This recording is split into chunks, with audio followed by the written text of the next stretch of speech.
At She Can, we tell women's stories. We show how women got to where they are today, to be role models and support others. I'm really happy to talk to Maxine Brady today. Maxine, welcome to She Can. You're an interior stylist, an award-winning blogger and TV presenter. You're a home decor journalist and you live in Brighton and you make living joyful. Tell us a bit more about yourself and what you do. So yeah, I mean that's a quite high umbrella of things that I do. I like to call myself like a slashy because I'm interior stylist slash journalist slash TV presenter. But my main umbrella is always interiors. So I've been working in the world of interiors since I was in my 20s. And over the years, my career has taken lots of different paths. But my foundation was in magazines, the world of magazines, and working as a style director and on magazines. But as the world changes, so has my career. So it's gone digital, it's gone on, I've done on TV, and I sort of like make changes and adjustments to my career every so often. But the core of everything I've done is always about interiors. Maxine, so tell us a bit more about your journey. When did you realize this is what I want to do? This is what I love? Um, when did you realize I love interiors? I love writing. So I sort of fell into it a little bit. So I always wanted to work on magazines. To me, that seemed like when I was a teenager, that was like the height of glamour. I wanted to work in London. I wanted to work on magazines, like Devil Wears Prada. I wanted that. And so I did a master's in print journalism and I did my professional qualifications, so my NTCJs. I even did shorthand, which so dyslexic, so I don't know how I even passed that. So I did lots of work experience, and I fell into a job on an interiors title. And it wasn't necessarily the field that I was interested in at the time. I was much more into music or fashion, but it was such a lovely team. And some of my friends were working in fashion, and I was just like heard stories, and I was like, everyone in interiors is really lovely, like really nice and cozy, and it's a much smaller industry. So I started working on a magazine there, and then one day this woman wafted into the office with arms full of fabric and paint samples, and I was like, what do you do? Because obviously I was just making the tea and doing all the accounting. And they were like, she's a stylist, she produces all the shoots. And I had no idea what that job existed. So that's what I just decided I wanted to do. So I worked my way up magazines.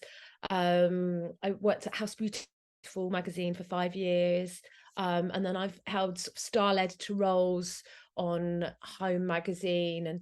And then I've been freelance for the last 20 years now, working for myself. So it's been a winding path to get there. But the freelancing has offered a lot more opportunities than working on a magazine title. Hence how I got to present a TV show. I was on This Morning as their like morning slot with Lawrence Llewellyn-Bowen. I've worked with lots of the changing room team, sort of behind the scenes as an art director on TV shows and makeover shows. And then I got an opportunity to present my own show about 3 years ago, and then it got commissioned again. So yeah, so it's been fun, but not expected. So my background isn't in interior design. I didn't do like an interior design course. I very much learn on the job, and that's where all my experience and know-how and knowledge has come from. Which is really cool, Maxine, that you just taught it to yourself. Maxine, so what would you say is your main motivation also going forwards? You've been doing it for a long time. You've done it with different type of media. What is the thing that keeps you going? It's a bit of a mix. I think being freelance, you're always thinking about your next job and you're thinking about how you're going to get paid and how you're going to pay your mortgage and keep yourself going. So I'm always thinking about avenues of earning money and opening up opportunities. If I had just stayed as a journalist, magazines have folded. When I first started, there were like so many interiors titles, and there's just less and less and less now. So I've had to diversify in order to, you know, exist and earn money. And then as a consequence of that, I've had to learn so many new skills. Like I taught myself like SEO and how to build a website, and coding and backlinks, and every so often I'm like, oh, I've got to learn a new skill, social media. I had to learn how to do Instagram, how to do TikTok, how to do YouTube, editing videos. So it's a mixture of like making sure that I have always getting new skills all the time. So my foundation is always going to be my expertise and knowledge on interiors. And then I build on that with learning new skills to keep me going so I can get more jobs and more work. Which is really impressive because I think if one has the skill to always sort of advance in different things, then you can really stay on the ball, which is exactly what you've done. Maxine, so what qualities do you think you have that really serve you throughout your journey? I think I'm very resourceful. So I'm very good at thinking about new opportunities. I'm resourceful in that way, but I also like to think I'm very personable. So when I work with clients, it's very much a conversation. It's about unknitting possibly what they want and trying to write a brief and making sure they're happy. Because sometimes a lot of my like commercial clients, I work for a lot of brands, they don't necessarily know what they want, or small businesses. They know they need imagery, but they don't necessarily know where that's going to appear. Is that website? Is that going on press and PR? Is that going on a brochure? What customers are they appealing to? So it's a lot of brand work I do with them at the beginning, um, which helps me create images that they can use everywhere, as well as content that they can repurpose. So it's that sort of resourcefulness, personable. I just like to, when I work with big teams, we just get on really well. They're really super creative environments, and that's just like makes me really happy. And I do love my job because of that. Maxine, and what top tips would you give to our listeners to make a space look really nice? Um, right. So what would I say? Top tips. I think you've got to really hone down what your personal style is and not be persuaded by what your mum thinks or your sister or your best friend.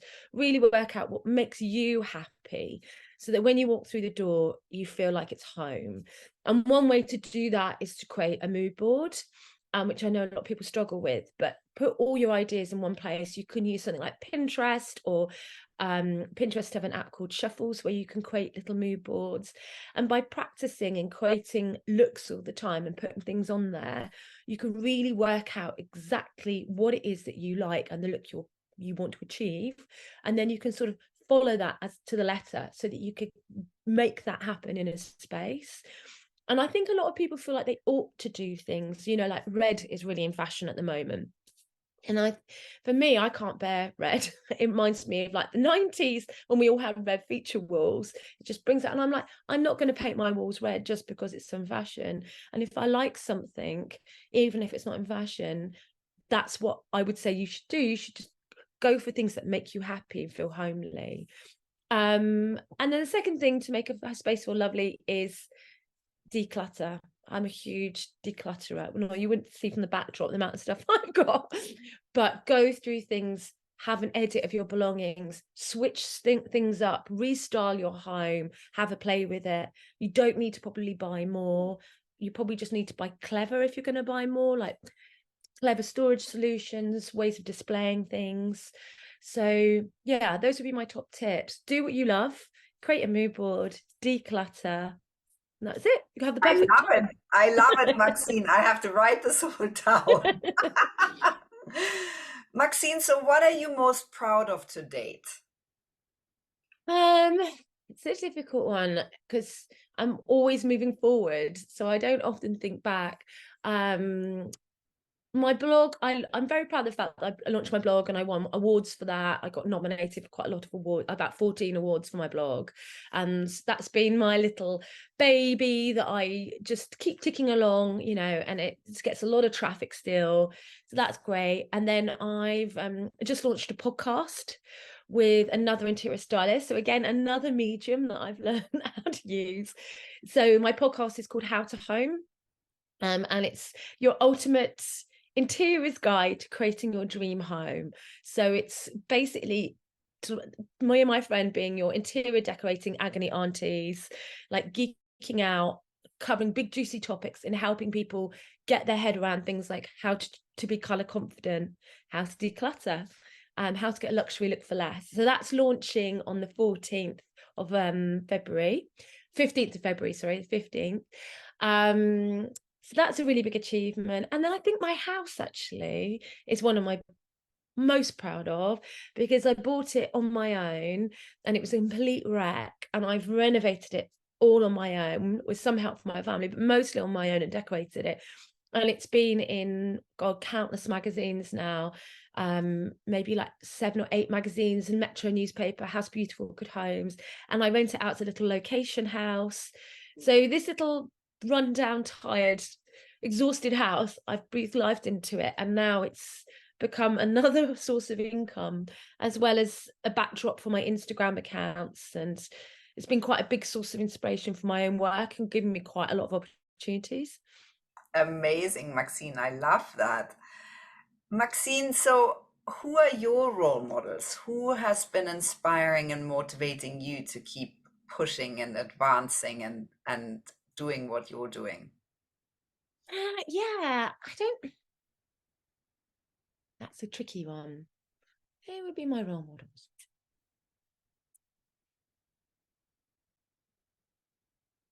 Yeah, I think I kind of look at other women on perhaps on the internet, but like other influencers or women who are incredibly creative, who've got beautiful homes and have done them up, and they've gained all these skills, like editing skills. So I kind of look at what they've done in their homes. So that's often a main source of inspiration. And obviously with my job, I get to go into some amazing interiors, and I've done some amazing like styling jobs on like a boat on the Thames. I've done like country houses. So every time I go to anybody's house, I'm stealing ideas for my own home. So I think it's probably a lot of the people I meet who are very passionate about interiors. I wouldn't say there's one particular person. It's just generally anyone I meet who's really into their homes and really loves home decor. They kind of inspire me. It Yeah, keeps it all fresh. yeah, yeah. So, what are your plans and goals, and what's happening for you in the next years? You've mentioned the podcast, which is hugely exciting. Yes, so the podcast, yeah, that's been launched. We've got HomeSense as a sponsor. I mean, we've done amazing to get them to sponsor us. We're like blown away, and lots of other brands supporting us. And we're already working on season 2, and we're going to do some Christmas specials at the end of the year where we're going to like how to decorate your tree, like lots of tips and stuff. So I'm really excited where the podcast will take me. So that's that. And then on a personal note, I mean, I love traveling. I've just come back from a month in Vietnam. I do a lot of backpacking solo on my own. So this year is the year of the holidays. After lockdown, I'm just like, I just want holidays, holidays, holidays. So I'm going to be going to Italy, Paris this year. I'll probably go back to Vietnam and possibly LA. And I love traveling for my to inspire my interiors work. I go to Morocco all the time and go shopping and bring stuff back. And then work-wise, I'm hoping to work with some of my most regular clients, doing big production shoots for them in London and up north. So they'll be rolling in. And then I'm really wanting to focus on growing my Instagram and social media following. I've had a big spike in followers recently, and I just want to maintain that and create content and work with more brands doing visual stuff, like video content, as much as doing the stills photography. So that's my plan. But who knows? I mean, literally, who knows? I probably could get a phone call next week and I might be presenting a TV show by the end of the year. I never know. My career is just so I never know, which I Yeah, quite but like. very exciting, Maxine. There's so Mm. much happening. So I'd love to encourage our listeners to check out your new podcast. And Yes, please. Yeah. and thank you so much for talking to me today. Thank you very much. It's been lovely. Thank you very much.